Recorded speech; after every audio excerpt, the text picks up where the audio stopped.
So welcome to the Broad Art Tell Me More Historical Fiction webinar. We're so excited to have all of you here, and thank you for sharing where you're coming from. It's so nice to see people from across the country. We have a wonderful venue today. We have 4 authors, and we have Dodie, who's going to join us as the moderator. If you don't know Dodie, she's amazing. She's not only a great moderator, she's a great librarian. She's good with marketing, editing. She's just all around, knows what she's doing all the time. And we're really lucky to have her. So Dodie, I'm gonna hand it over to you and welcome our authors. Thank you. You're on mute. Got that first mistake out of the way. Okay. Good morning or good afternoon, wherever you are. I'm Dodie Onis. I'm an adult services librarian at Denver Public Library Central Branch. And I was just telling the panel, we've been under construction for about 1.5 years, and we've got another 2 years of construction. And today's a very exciting day. We're opening up our main desk. And so if I seem a little excited, it's the combination of being with these authors and having a brand new info desk to work at today. Our first panelist today is Ellen Marie Weissman, and she's a New York Times bestselling author of historical fiction.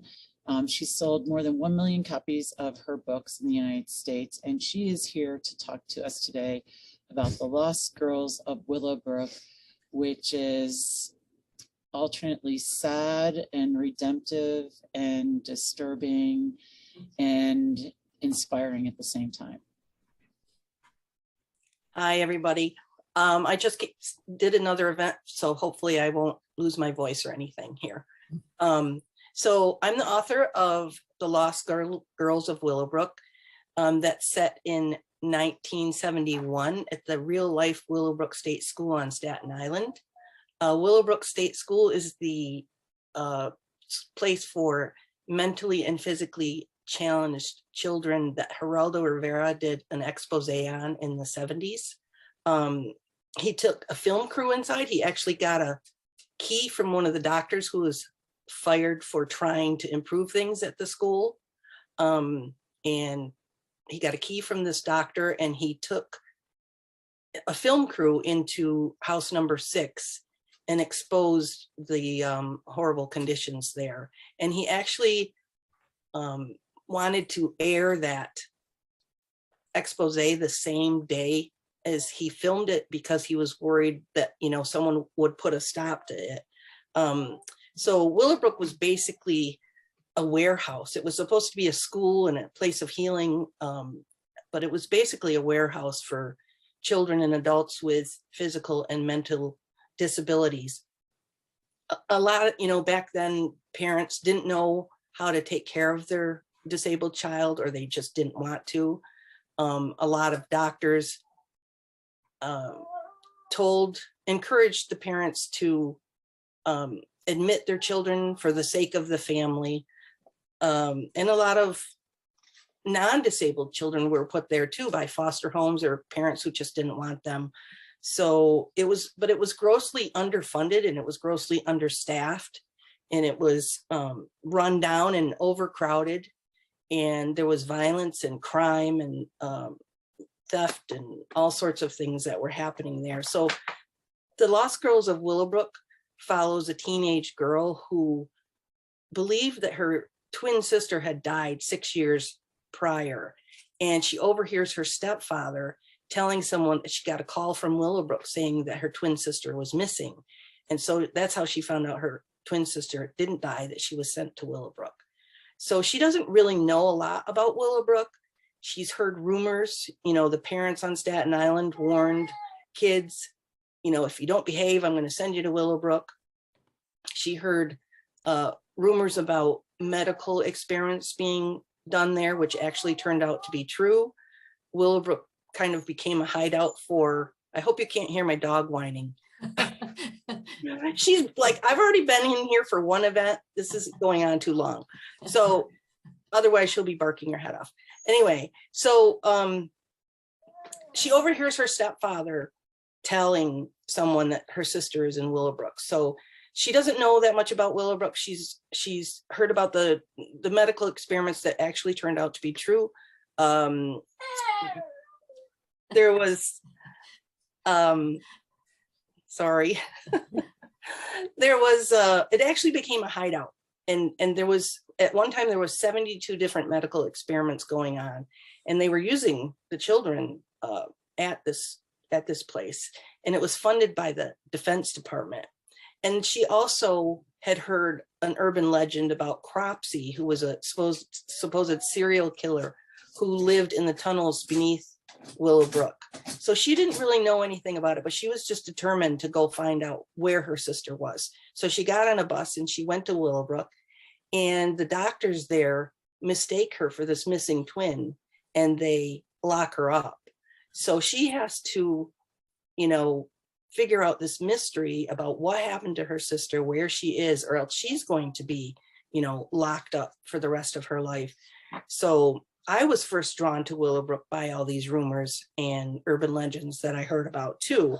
And the more that I, you know, and they really inspired a lot of the story. And the more that I researched Willowbrook, you know, the more I found out what a dark and complex place it really was. And there was actually a huge waiting list for kids to get admitted there. And even kids were left in public places that with signs around their neck that said, you know, take me to Willowbrook. And it was completely closed off from the public and society. It was on a 350, I think, acre campus. So it kind of developed its own society and hierarchy. And so that kind of really contributed to the corrupt situation there. You know, the nurses didn't trust the staff, and the staff didn't trust the nurses, and because they thought that they would, you know, report to the administration. And the staff were, you know, they rarely did background checks. They were so desperate for people to work there. The staff were afraid to tell on each other if they saw someone doing something they shouldn't, because they would either, you know, get beat up on the way to the parking lot, or their tires would get slashed. But it was such its own society that people, you know, the staff could buy jewelry from each other, and meat and drugs, and, you know, there was crime. And so it was really just this whole underground city. And I wanted to write from the perspective of someone who didn't belong there, instead of writing about maybe someone who was helping someone who was in there, because I really wanted the reader to develop empathy for the people that are there. Because even though Willowbrook closed, it took 15 years after Geraldo Rivera's expose came out. It still took 15 years for it to close. And, you know, the fight for disability rights is still ongoing. And I hope that this book is, you know, I hope that it will be an inspiration of how people can turn heartbreak into something good. And I hope that it will be a reminder, you know, that we need to be more protective of, you know, the most vulnerable among us. And every person has the right to learn and grow and be treated with kindness and compassion. Thank you, Ellen. Yeah, I had a big flashback when I read about Geraldo Rivera being part of this, because we would come home from class and turn the show on because it was always so salacious. How much of that expose informed the way that you approach the story? Well, you know, when I watched that documentary about Cropsey, it was on Netflix, I believe. And then I realized it was the same place that Geraldo Rivera did the expose on. And so of course I watched that too. And, you know, I want the book to really convey those same kinds of emotions that the expose conveys, because, you know, the shock and the heartache, because I want people to know, you know, I think it's like, you know, we say we can't stop talking about concentration camps. And I think this situation with Willowbrook is the same. As a matter of fact, one of the doctors who worked there called it a concentration camp. And so I think it's important for us to talk about this stuff so that it doesn't happen again.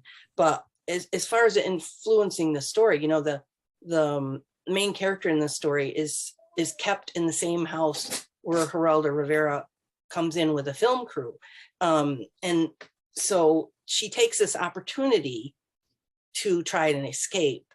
I'm not going to tell you what happens, but there's actual commentary from the expose included in the book, you know, so there's Geraldo and there's the doctors involved in everything. So, and also the class action suit that followed because of this expose directly affects her life later on in life. Yeah, the another theme that you visit in this book, besides mental illness, is alcoholism, particularly of women.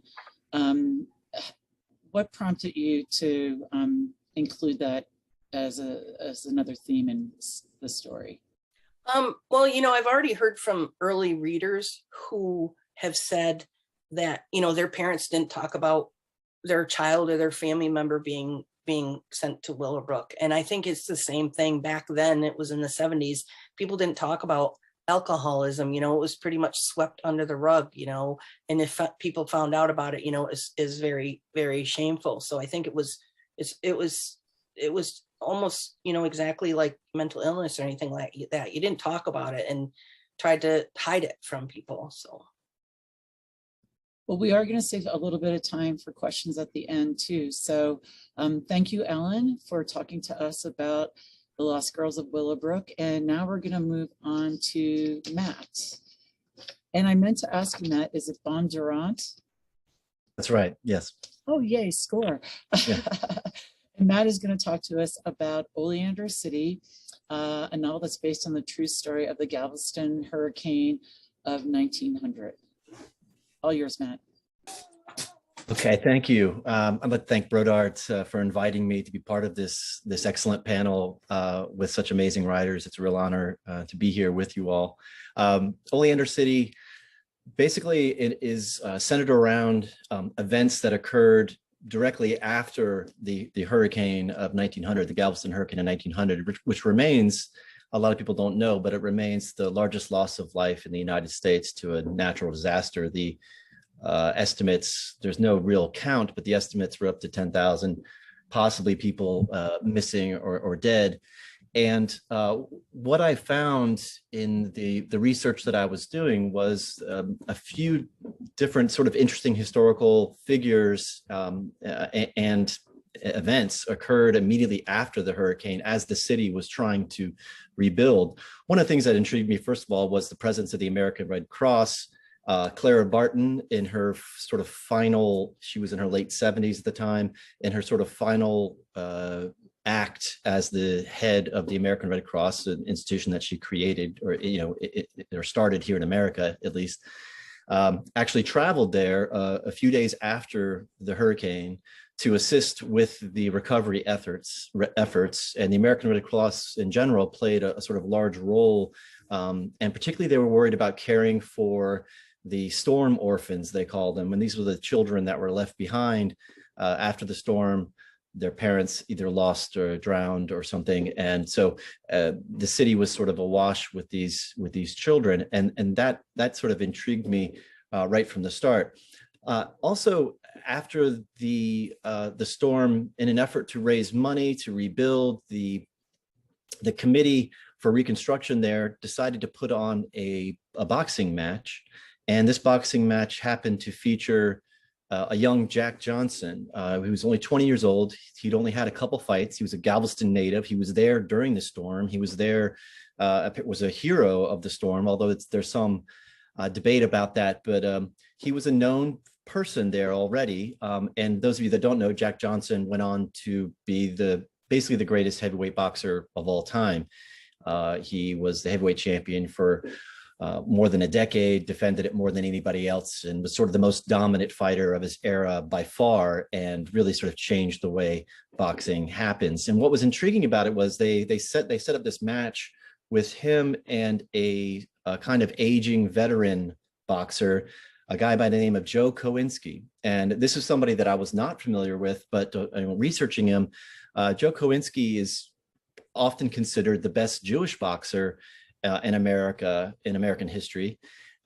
He was a small heavyweight. He was about 185 to 175 pounds, but he ended up fighting through the 1890s was sort of his heyday, 1880s, 1890s. Most of the major heavyweights out there, and beat several of them, had a draw with Jim Jeffries, for example.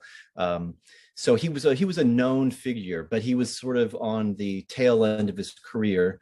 And they invited him to come down and fight this Jack Johnson character. Now, that's a pretty normal thing in the sporting world. You have an aging veteran versus a young up-and-comer, and this is the kind of gatekeeping that they do. But a couple things intrigued me about this. One, the color line in boxing at this time, of course, was very strong. The vast majority of white fighters would not fight a black fighter. Jack Johnson was a black man. But Joe Kowinski was somebody that was known, who would cross the color line. He'd fought black fighters throughout his career, had worked with black fighters in terms of sparring and friendships. He seemed to be a notable exception. So that's one of the reasons why, they reached out to him, because he's one of the few people that would do it. But also the wording of the actual telegram was very interesting. It said that basically, stated that Jack Johnson was causing trouble and we need somebody to shut him up. And it said you can knock him out if you want to. So clearly local folks there, they wanted Jack Johnson to be put in his place, so to speak. So they wanted to invite this very solid veteran fighter to come down there and basically teach this guy a lesson. That was intriguing to me.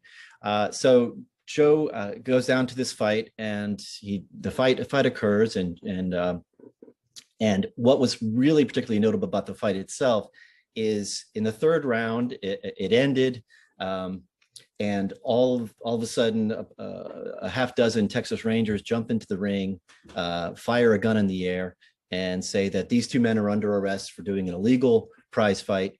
And basically the Texas Rangers, under the direction of the governor, decided to have these two people imprisoned. Joe and Jack were both put in jail together. They're both put in a jail cell together.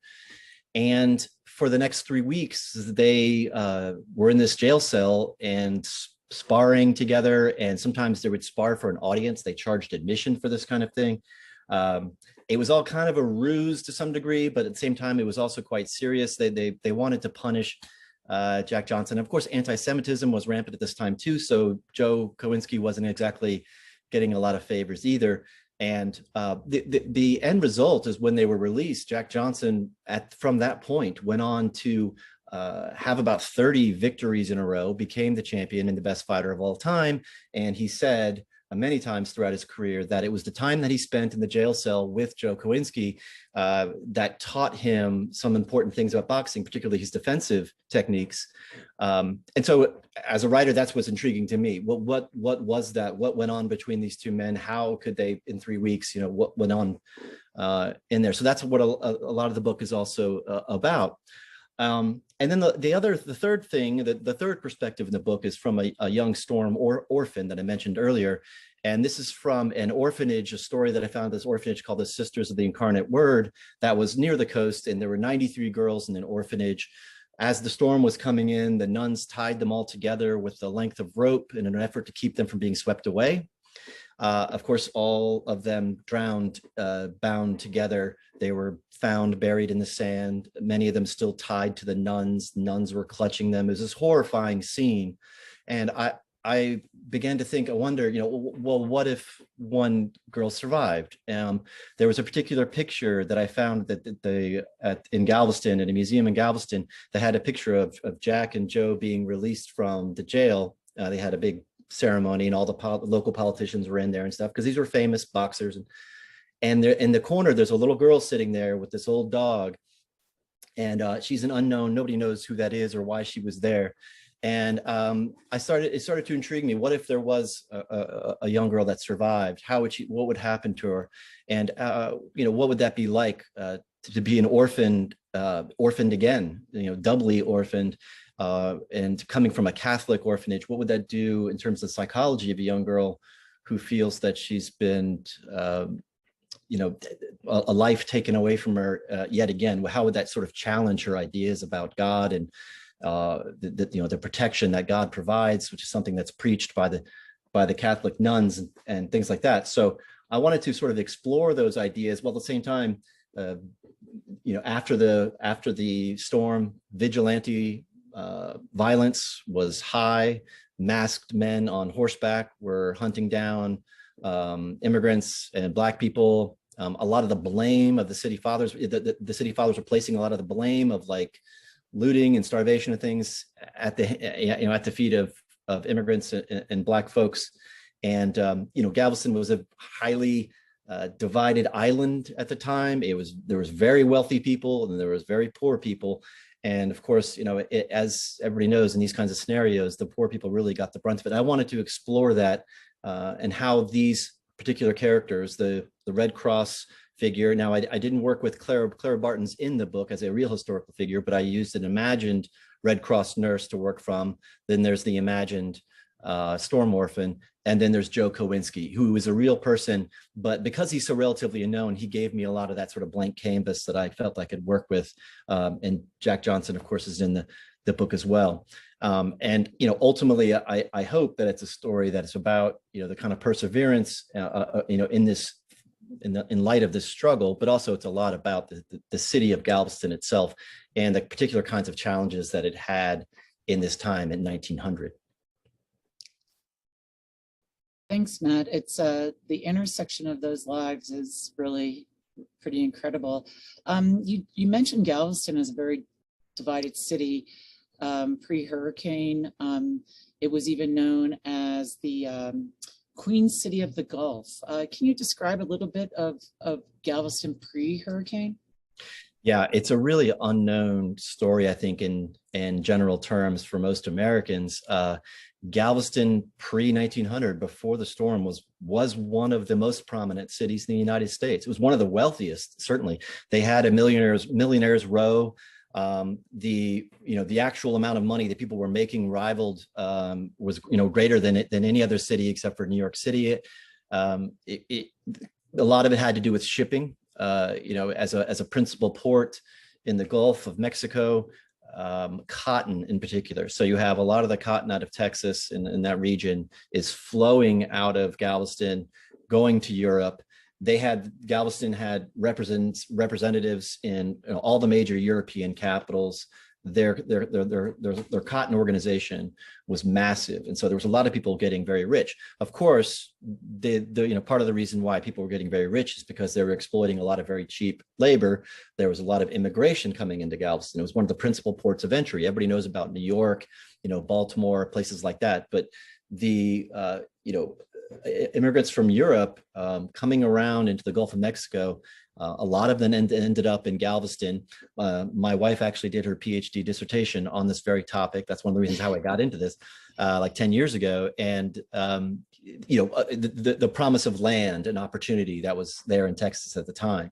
So yes, you had, there are sections, and you can still see it today. Galveston's a wonderful place to visit because you can still see it today.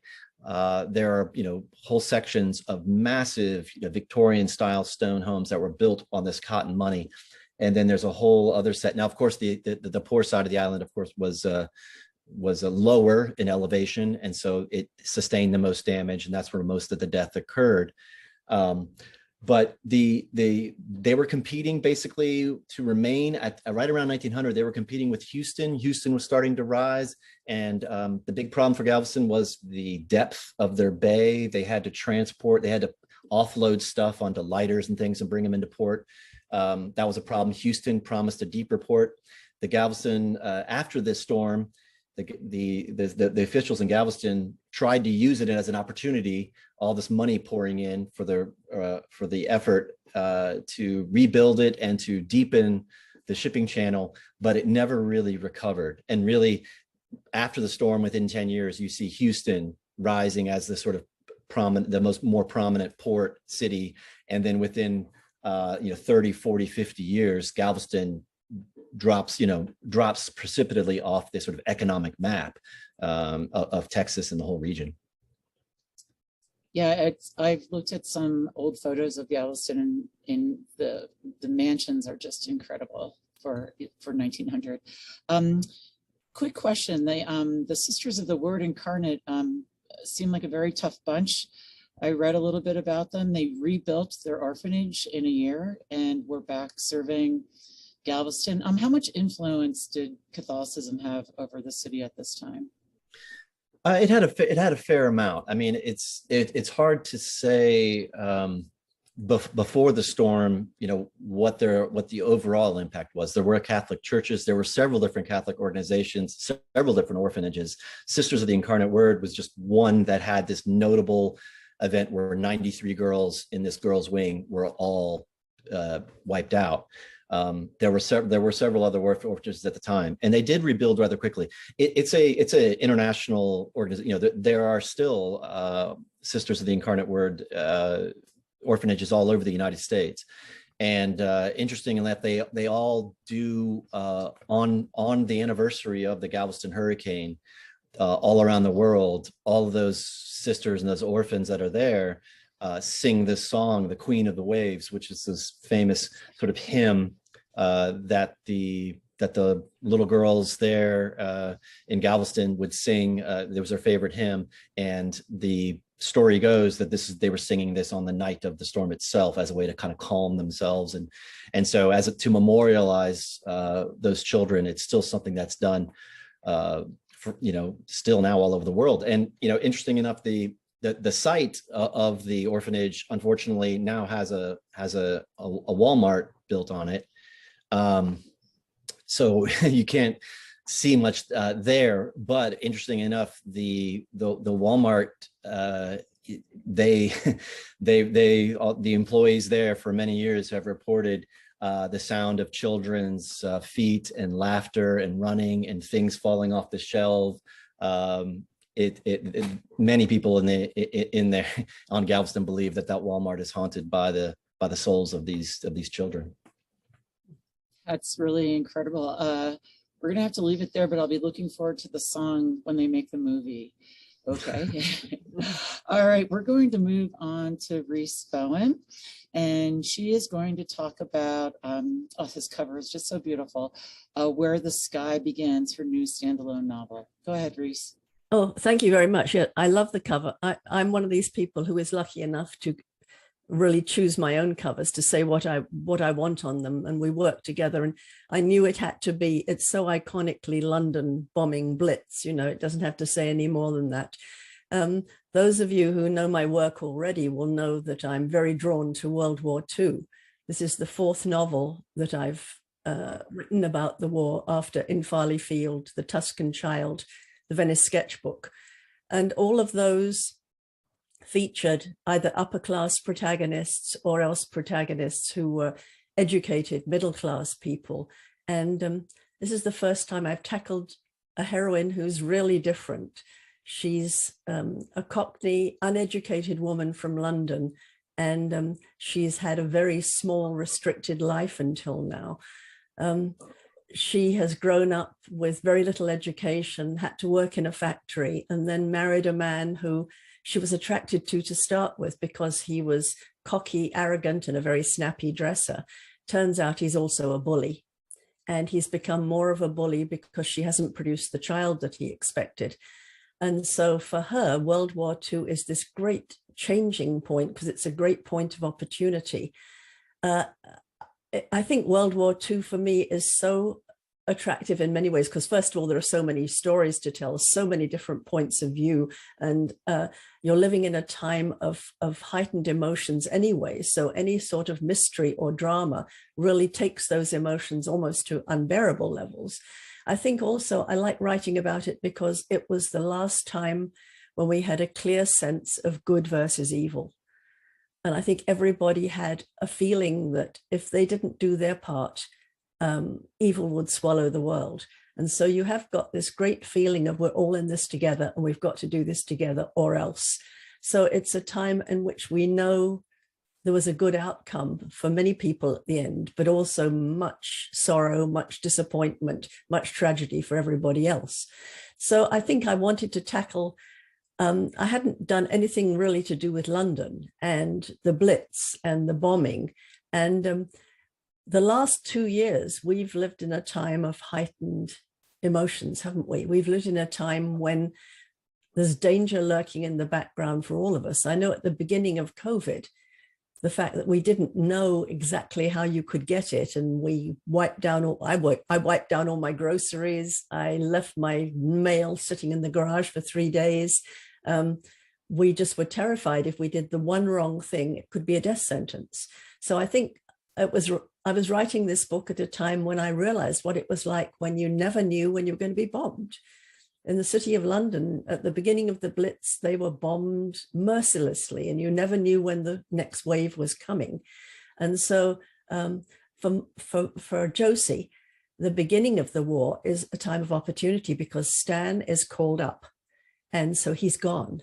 And he hasn't allowed her to work before. The husband's the one who brings in the money. You stay home and you make the place comfortable for me, and you provide my meals. And so suddenly she can get a job. And she goes out to the war employment section, and she sees these lace curtains in the window in a little shop in the Mile End Road, completely out of place in the rough East End of London.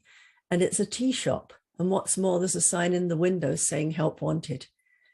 And she goes in and said, I'd like to get a job. And the owner is a very aristocratic Russian woman, elderly woman, over the top with lipstick and jewels and everything. And she says, no, you are not at all suitable. She says, you are way too common.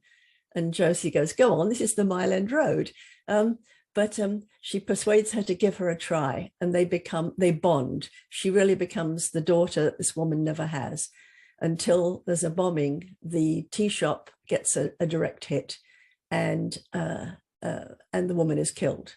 So Josie's back to square one again. So I wanted this story to be a whole thing of going one step forward and 2 steps back in life, because that's what happens in many people's lives. So before Josie can find another job, her house gets a direct hit, and she is found buried in the rubble, quite badly injured, and taken out, and she comes out with nothing. Even her nightdress has been blown off her in the blast. So I wanted to have this feeling of being reborn. Here is this naked person lifted from the rubble, and she can be anything she wants because she has nothing. And so she's sent out to be evacuated to an area of Britain on the East Coast, a county called Lincolnshire. And it's a place of, I think it was one of the inspirations for this story. I have friends who live there in the Fens. You have this area that's been drained for agriculture. It's below sea level, just like Holland. And you've got these dikes of water between flat fields. And it's the flattest place you can possibly think of. When you look, you have this enormous sky, and you can see for miles. That's why they build their churches with these tall steeples, because you can see a church 10 miles away. And that's how you go between villages. So it's an interesting place, of course, also because it was so flat and it faced Germany. It was a place where they had loads and loads of air bases. When the Americans came into the war, all the American air bases were there too. But the air base that I'm writing about is one of Bomber Command. And every night the planes take off towards Germany. And then every morning, half of them don't come back. So that was one of the driving forces in the book, the fact that Josie is taken to this place in Lincolnshire. She's put in this house of this very aristocratic older woman who only lives there with her servant, but clearly doesn't want her. And then she says to her, we'll have to decide when you heal a little, we'll have to decide what your duties will be. And Josie says, I ain't no servant. You know, I'm here, I'm willing to help out, but you don't talk to me like I'm a servant. So we see she's got spunk. And we see also that she takes any opportunity she sees. And having had this life of no opportunity, suddenly opportunities are opening all around her. When she sees a young man, an RAF man, standing with his bicycle with a flat tire in the pouring rain, she invites him in for a cup of tea. And he looks around the kitchen and he says, this is just like home. And she suddenly realizes these young men, what they want, they don't want to get drunk at the pub. They want a place like home for a few minutes. And so she, with much persuasion, gets the older woman to turn one of the disused rooms in her house into a little tea shop, which Josie now knows how to run very well. And so this little tea shop starts, and it becomes a place of home for people until things happen so that it's not anymore. So in all her life here, she's got these opportunities which she snatches at, and then something happens to take her 2 steps back again. She meets a man only to find he's not what he says he is. She thinks she's free of her husband only to find he's brought home from North Africa gravely wounded. She's asked to spy for her country because someone is trying to sabotage the Air Force base. So each time she's given this wonderful, and she ends up at Bletchley Park. Each of the opportunities is wonderful. And then something happens to say, no, you can't have that after all. And we see her resilience because she comes through all these things. I had wonderful research for this because I stay with these friends every time I'm in England. And they took me to all of there are some air museums at the old Air Force bases. So I got to get inside a Lancaster bomber, and I got to watch a Blenheim bomber in flight. And they've got all of these letters home from the airmen. They've got parachutes. They've got parachutes that didn't open. They've got all of the tales of tragedy and tales of triumph. And it just, what hits you so much is that the life expectancy for a young man who joined Bomber Command was 50%. So every time you went out, you had a 50-50 chance of not coming back. So when I write about wars, they've always been times of heightened emotion. I think this time I've risen it to a level, an almost unbearable level of, am I going to survive tomorrow? Thank you, Reese. You answered one of my other questions about what attracts you so much to World War II. What is it about the typical characteristics of a Cockney young woman that drew you to put that label on Josie? I think the resiliency. If you grow up in that part of London where everybody's crowded in together, it's the same as the slums in any city. You have to be savvy. You have to be aware of danger. You have to be willing to take any opportunity that comes. And in this case, it was Josie's grown up in a family of many children. She had to leave school because her mother died. But she says in one of the chapters, I sometimes wonder if the stork left me on the wrong doorstep, because she's had this great appreciation for beauty. Her father, who worked on the railways, would bring home magazines that women left in carriages sometimes, and she would pore over the pictures of the fashion and the lovely houses and everything, and dream about them. So she's always had this great appreciation for beauty. And I was, saying before, what drew me to World War II. The other thing I think I feel so many of us feel at the moment is, after the war, there were all sorts of novels came out about World War II, all about the heroism of the men, the dam busters and D-Day, and how weren't we brave and everything. Nobody mentioned the women and all of their quiet little braveries, the women who flew those giant planes to deliver them to air bases. And if the plane crashed, the Air Force didn't even pay for their burial. So I wanted to show the quiet bravery of what it was like to live on in London, never knowing when your house was going to be the one that was hit next. And all of these women in my books, in the Tuscan Child, a woman who risks her life helping a downed airman, in the Venice sketchbook, when she's asked to spy for her country and knows what the risk will be. These are women who've been called to do things way beyond what they ever would have expected, and yet they rise to this challenge. Thanks for bringing us scrappy women, Reese. Yeah. Oh, I love to do it. Yes. Scrappy woman myself. Yes. Well, next up, we are going to talk with Ruth Gerard about her title, While Paris Slept. Another gorgeous cover. Mm-hmm. Hello. Actually, While Paris Slept was the last book. Oh, I'm sorry. The book that you've got up there is The Last Hours in Paris. The Last Hours in Paris. I forgot to flip my page. Sorry. Actually, they're both World War II books, and I agree there with Rice that it's such a rich period in time for stories, and I think stories are still coming out from that time, and the lesser known stories, particularly about the women who did play such a huge part and who are so brave. And I think it's important that we keep these stories going and we tell them. So do you want me to talk about the last hours in Paris or while Paris slept?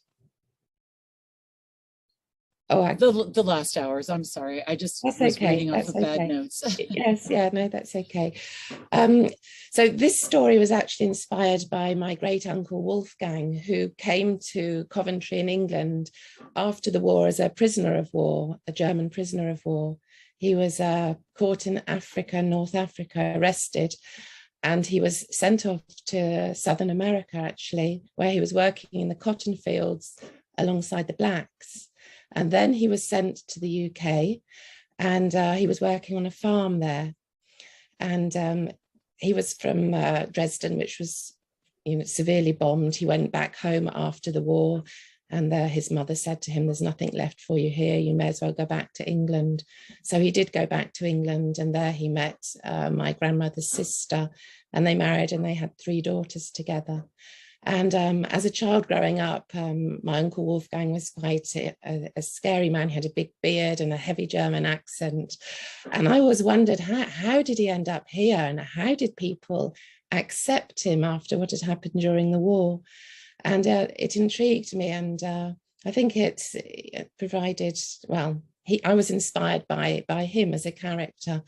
And so while the last hours in Paris, it starts with well, it doesn't start, but there's a German soldier based in Paris during the occupation.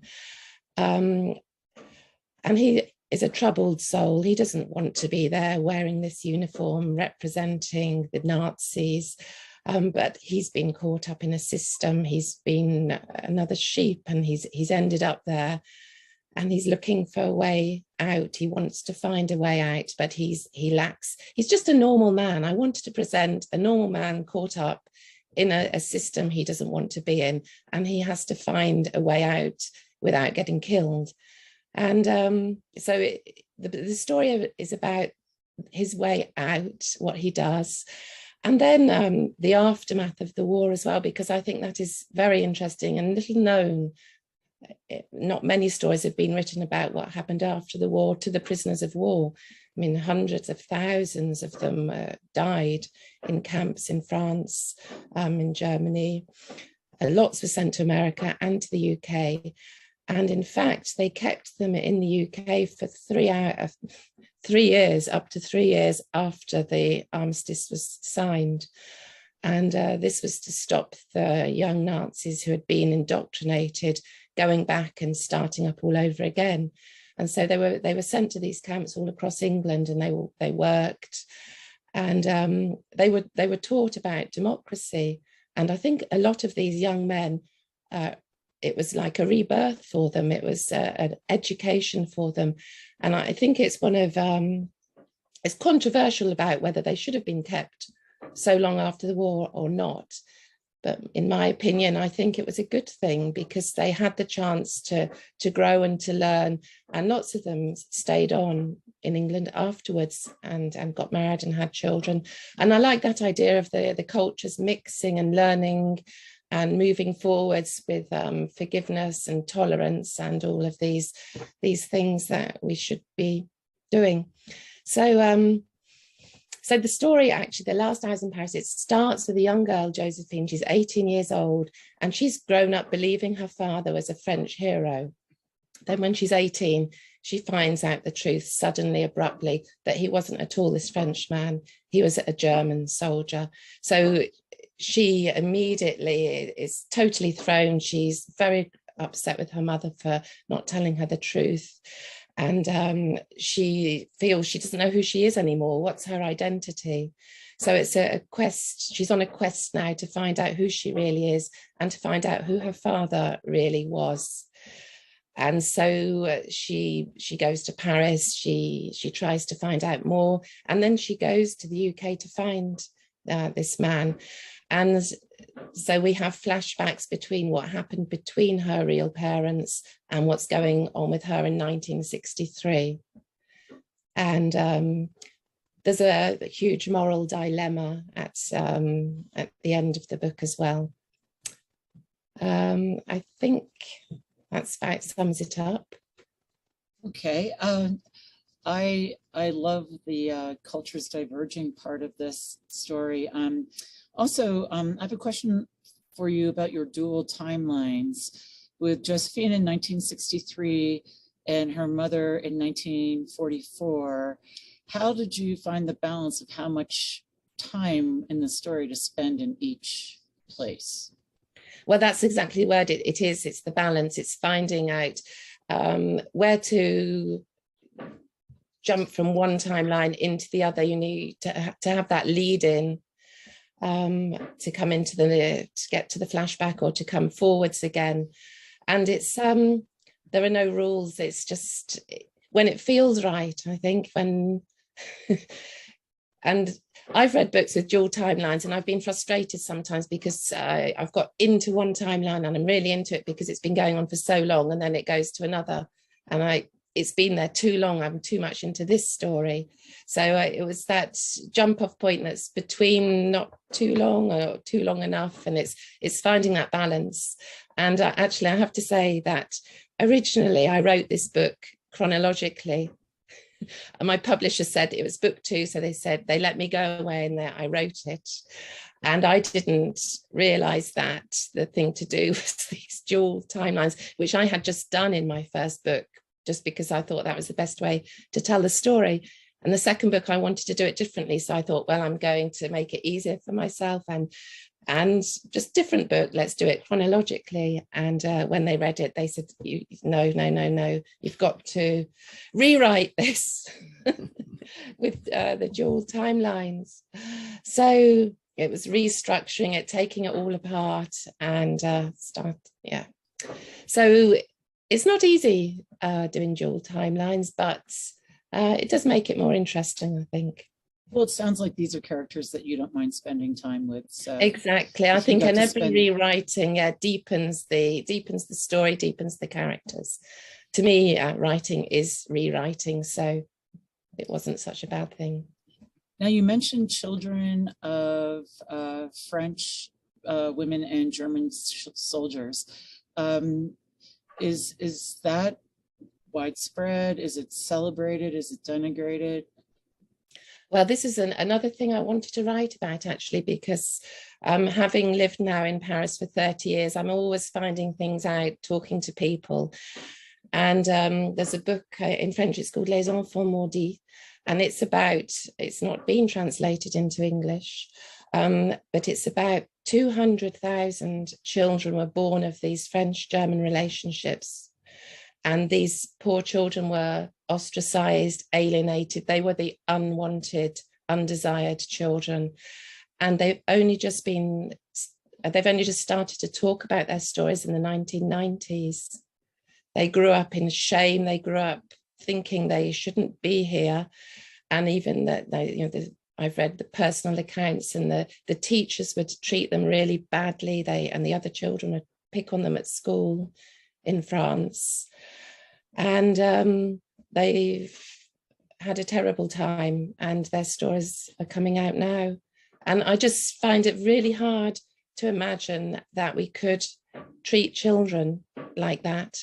And I don't imagine it happening now. I think we've progressed, we've learned. I can't imagine that we would treat children the way these children were treated during the war and straight after the war. Babies given away to the nuns because the parents were too ashamed to keep them. The whole shame around it all. And it was interesting. In my research, I read somewhere, and I can't remember who said it, but it was love will find a way. It's like life will find a way, love will find a way. And these relationships did happen. And it's something that was hidden, I think. They wouldn't talk about it after the war. And that's a lovely dimension that you bring to the story. Thank you. Mm-hmm.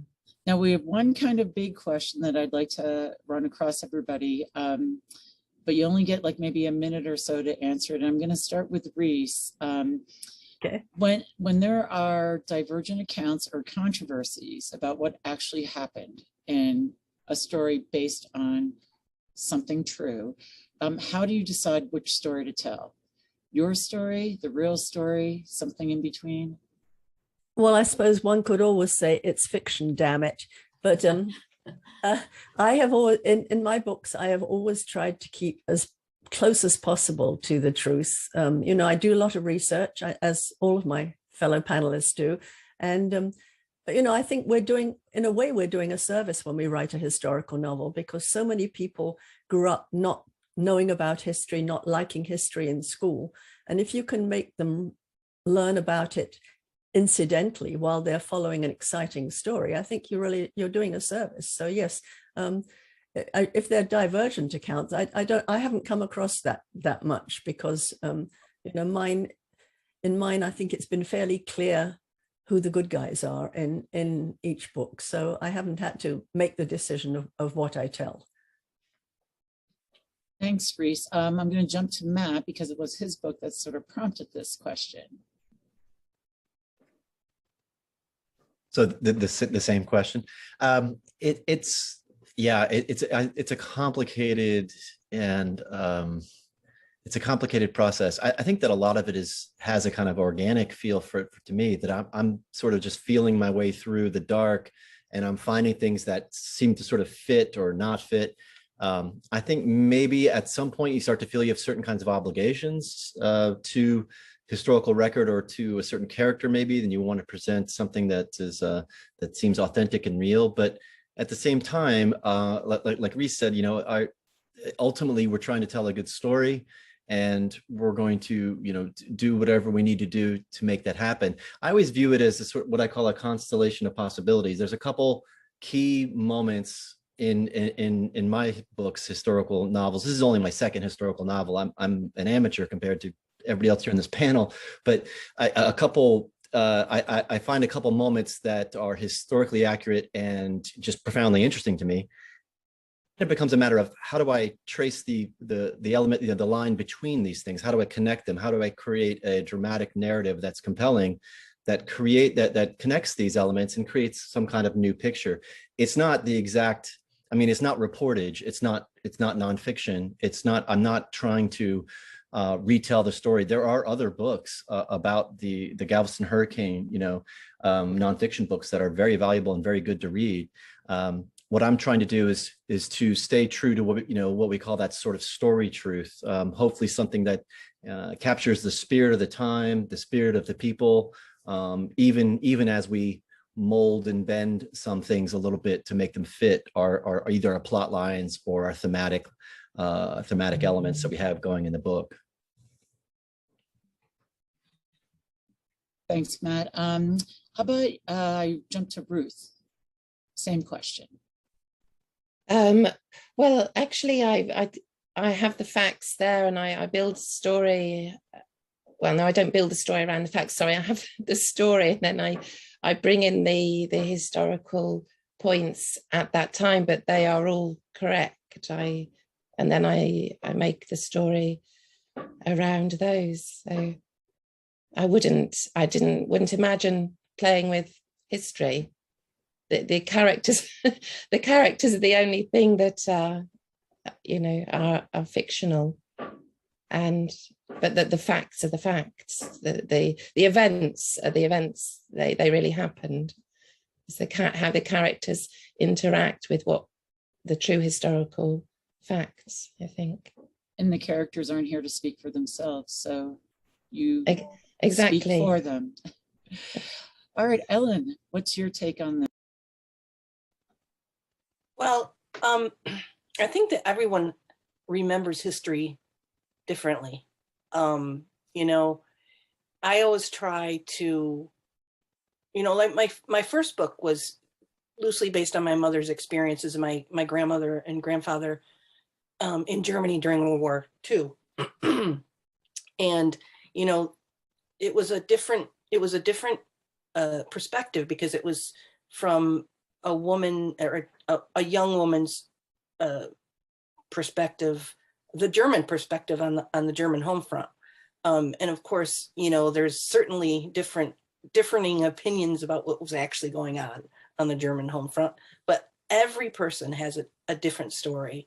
And like I said, I just think that history is written about by so many different people, and sometimes it's whitewashed and sometimes it's, and so I think that I try to, by putting these ordinary people into the extraordinary circumstances, I try to show, both sides of it, what would happen, what would have happened to my character, but what is happening to the other people around and how they're experiencing things. So Thank you. And thank you to everybody on the panel. And Elenita, thank you for having me as your moderator. I see a lot of people signing off because they have to run and get on a desk at a library. And that's what I have to do too. And we'll have to let our authors go so that they can go and keep writing some more books for us. And all of these books are in order or almost on the shelf in my library. And I hope they are on your shelves too. And I'll leave Elenita for the last word. Yes, thank you so much, everybody. And thank you for spending time to share your titles with us. We appreciate working with the publishers, your publishers that are putting these books out for you, and I look forward to seeing you at the next webinar. And this is being recorded, so we will be sending a recording to everyone. So again, thank you for joining us in the Tell Me More Historical Fiction. And Dodie, thank you so much. Bye-bye.